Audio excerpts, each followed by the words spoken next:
रिकाबी granite की हमवार दीवार और तालाब का पानी ऐसी सतहों पर बनने वाला अक्स आपने देखा होगा। इस किस्म की और सतह कौन सी है, इनकी फहरिस्त बनाइए।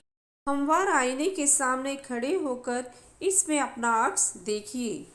आपका सीधा हाथ ऊपर कीजिए। आईने के अक्स में कौन सा हाथ ऊपर किया हुआ नजर आ रहा है? आईने के अक्स में असल चीज की बाईं और दाएं जानिब का आपस में तबादला नजर आता है। अगर आपने आईने से अपना फासला कम या ज़्यादा किया तो अक्स में क्या फ़र्क नज़र आता है? क्या आपकी ऊंचाई और आईने में अक्स की ऊंचाई में कुछ फ़र्क नज़र आ रहा है? चीज़ आईने से जितने फासले पर होती है, इसका अक्स आईने के पीछे इतने ही फासले पर होता है।